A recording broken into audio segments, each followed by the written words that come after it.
আসসালামু আলাইকুম এভরিওয়ান, আশা করি সবাই ভালো আছেন। আলহামদুলিল্লাহ আমিও ভালো আছি। তো মূলত আপনাদের মাঝে চলে আসলাম নতুন আরো একটি ব্লগ ভিডিও নিয়ে। তো মূলত আজকে আমি চলে যাচ্ছি সৌদি আরব কাজের জন্য, ফ্যামিলির সবাইকে ছেড়ে। আমার লাইফে এই ফার্স্ট টাইম আমি বাইরে যাওয়া কাজের জন্য। তো এর আগে আমার কোনো সময় কোনো জায়গায় যাওয়া হয়নি। এর আগে আমি ফার্স্টে ইন্ডিয়া গিয়েছিলাম খেলা দেখার জন্য। তো মূলত ভাবলাম আপনাদের সবার সাথে ভিডিওটা শেয়ার করি। আশা করি ভিডিওটা আপনাদের অনেক ভালো লাগবে এবং আপনারা এনজয় করবেন। আমার ফ্লাইট ছিল হলো সন্ধ্যা 6টা বাজে এবং আমি দুপুর 1টা বাজে বাসা থেকে বিদায় নিয়ে বের হয়ে যাই এয়ারপোর্টের উদ্দেশ্যে এবং ফাইনালি আমি এয়ারপোর্টে পৌঁছে যাই। নিজের দেশ ছেড়ে এবং ফ্যামিলির মায়া ত্যাগ করে প্রবাসে আসা যে কি পরিমাণ কষ্টকর সেটা তারাই বুঝে যারা বিদেশের মাটিতে আসে। এবং দুপুর 3টার মধ্যে আমি এয়ারপোর্টে পৌঁছে যাই এবং আমার ফ্লাইট ছিল 6টা বাজে। তো আমি মূলত ভিতরে ঢুকে যাই চেকিং করে এবং এখানে আমার লাগেজগুলো র্যাপিং করে নিতেছিলাম যাতে করে আমার মালের কোনো সমস্যা না হয়। লাগেজ আমার র্যাপিং করা শেষ হলে আমি চলে যাই বাংলাদেশ এয়ারলাইন্সের কাউন্টারের সামনে। তো এখানে আমার বোর্ডিং পাসের জন্য আমি ওয়েট করতেছিলাম এবং এখানে অনেক সিরিয়াল ছিল। বোর্ডিং পাস দেওয়া শেষ হলে আমি চলে যাই ইমিগ্রেশনের ভিতরে এবং আলহামদুলিল্লাহ আমার সম্পূর্ণভাবে ইমিগ্রেশন শেষ করি ভালোভাবে এবং আমি চলে যাই ওয়েটিং রুমের সামনে।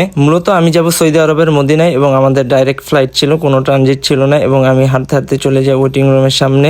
এই প্রথমে আমি বাইরে চলে যেতেছি ফ্যামিলির সবাইকে ছেড়ে। তো অনেক খারাপ লাগতেছে এবং আমরা ফাইনাল চেকের জন্য চলে যাই এবং ফাইনাল চেক শেষে আমি বিমানের সামনে ওয়েট করতে থাকি।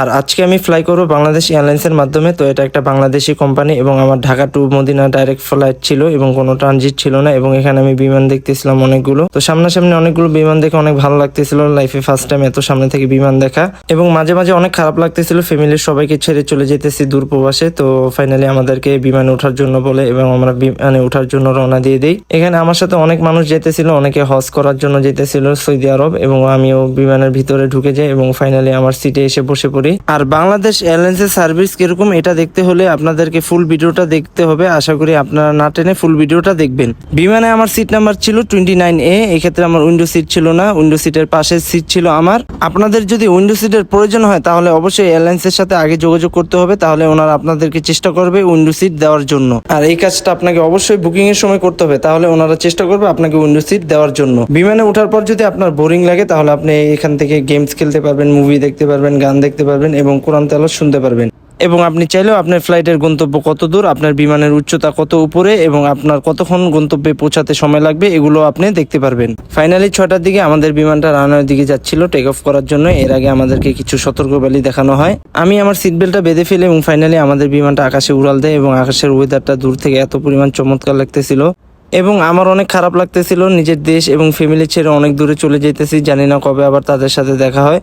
এবং এর কিছুক্ষণ পর আমাদেরকে রাতের ডিনার দিয়ে দেয়। তো ডিনারের মধ্যে ছিল একটা রুটি দিয়েছিল, একটা পানির বোতল দিয়েছিল, সস দিয়েছিল এবং ফিরনি দিয়েছিল এবং চিকেন বিরিয়ানি দিয়েছিল। তো আমি খাওয়া দাওয়া শেষ করি। খাওয়া দাওয়া শেষ করার পর আমাদেরকে 7 আপ দেওয়া হয় এবং 7 আপ খাওয়ার পর আমি একটা ঘুম দিয়ে দিই এবং ঘুম থেকে উঠার পর দেখি দিয়ে 1 থেকে 1.5 ঘন্টা পর আমরা মদিনা পৌঁছে যাব এবং মদিনা পৌঁছার আগে আগে আমাদেরকে সামান্য নাস্তা দিয়ে দেয়। তো এর মধ্যে আমাদেরকে 2টা কেক দেয় এবং একটা স্যান্ডউইচ দেয়। তো স্যান্ডউইচটা মূলত তেমন একটা ভালো ছিল না এবং এর কিছুক্ষণ পর আমাদের জন্য জুস নিয়ে আসে। তো আমি জুসটা নেই, তো তেমন একটা ভালো লাগেনি। তো এর কিছুক্ষণের মধ্যে আমরা মদিনায় পৌঁছে যাই এবং প্রিন্স মোহাম্মদ বিন আব্দুল আজিজ ইন্টারন্যাশনাল এয়ারপোর্টে আমাদের বিমান ল্যান্ড করে। এর কিছুক্ষণের মধ্যে আমরা সবাই বের হয়ে পড়ি।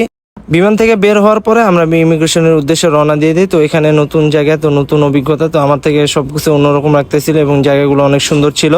এবং এই প্রিন্স মোহাম্মদ বিন আব্দুল আজিজ ইন্টারন্যাশনাল এয়ারপোর্টের ভিতরের সৌন্দর্য এত পরিমাণ বেশি যা বলার মতো না এবং এর ভিতরের সুযোগ সুবিধা যা আমাদের এয়ারপোর্টের তুলনায় অনেক বেশি। এবং ইমিগ্রেশন শেষ হওয়ার পরে আমি চলে যাই বেল্টের কাছে আমার লাগেজের জন্য এবং এখানে দাঁড়িয়েছিলাম অনেকক্ষণ যাবত এবং ফাইনালি আমার লাগেজ পাই। লাগেজ পাওয়ার পর আমি চলে যাই সিম কেনার জন্য এবং এয়ারপোর্টের ভিতর থেকে আমি সিম কিনে নিই এবং যারা আমাদেরকে রিসিভ করবে তাদের জন্য অপেক্ষা করতে থাকি।